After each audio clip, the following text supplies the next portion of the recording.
Before we start the actual content of this presentation, you should know that this video has been recorded for use in more than one class. As a result, there may be some things in this video that do not apply to the specific class that you are taking. Please just consider that an added bonus at no extra charge.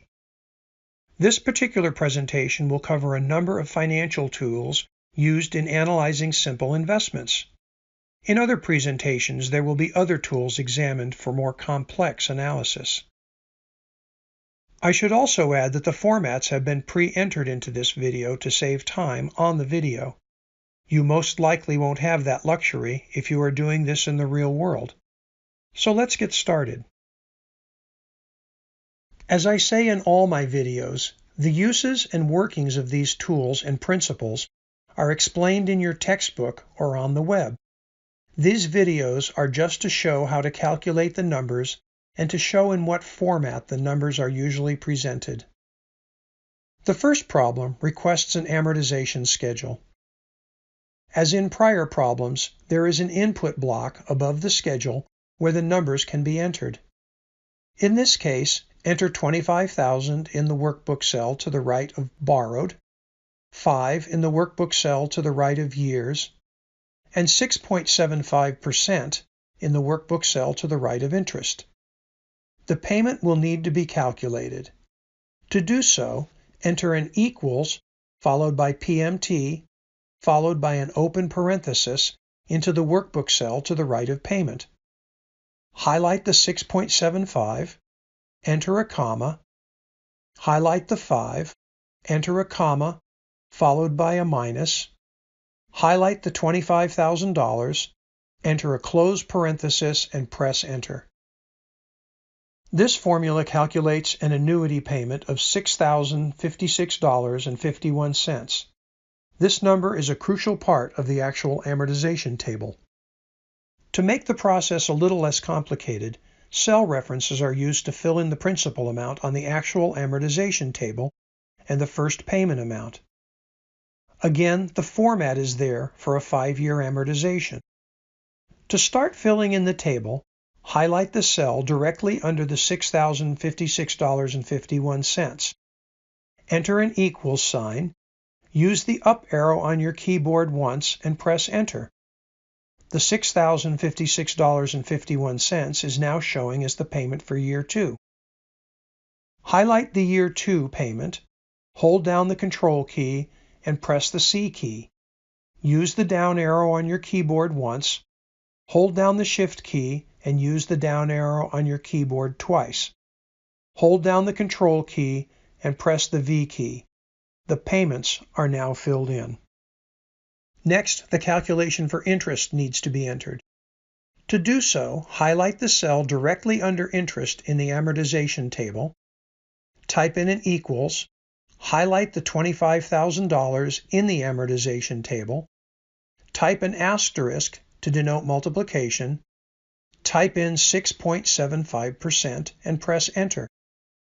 The interest for the first year is $1,687.50. This formula needs to be copied to years 2 through 5. Use the same method for copying the payment, only add one more down arrow before the Control V. Finally, the principal formula needs to be entered and copied. To do so, highlight the cell directly under $25,000 in the amortization table. Type in an equals sign, highlight the $25,000, type in a plus, highlight the $1,687.50, type in a minus, highlight the $6,056.51 on the same line, and press enter. The new principal balance is $20,630.99. Just as an FYI, if the loan was to be paid off on the first day of the second year, the $20,630.99 would be the payoff amount, assuming there were no prepayment penalties. To finish the schedule, highlight the $20,630.99, hold the Control key and press the C key, arrow down one line, hold the Shift key and arrow down 3 times, hold the Control key down and press the V key. Not only is the schedule complete, but it contains a self-check. If the number in the principal column on the bottom row is not 0, something is wrong with the schedule. An amortization created and calculated this way should always zero out. The key to this final problem is the setup.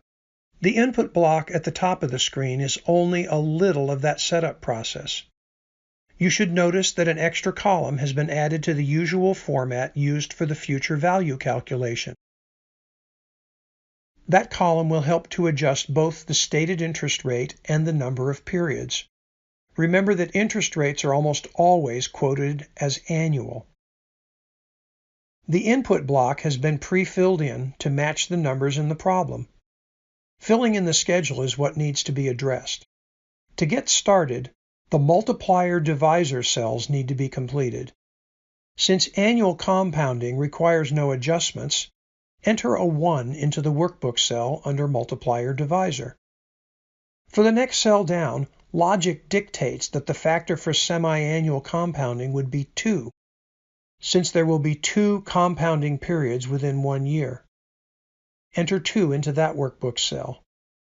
The third cell in that same column should contain a 12, since monthly compounding would indicate 12 compounding periods during 1 year. Enter a 12 into that cell. Recognize that this format can be used for just about any normal compounding method that is being used. The 3 workbook cells under PV should all contain $2,300. You can use formulas or just type the numbers in. To keep the time down, the numbers are being typed in. Now comes the more complex part.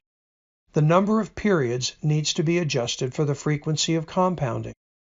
To do so, enter an equal sign in the workbook cell directly under N, highlight the 3 in the input block, and press Enter. This indicates that using annual compounding and 3 of those annual periods, the N for that line would be 3.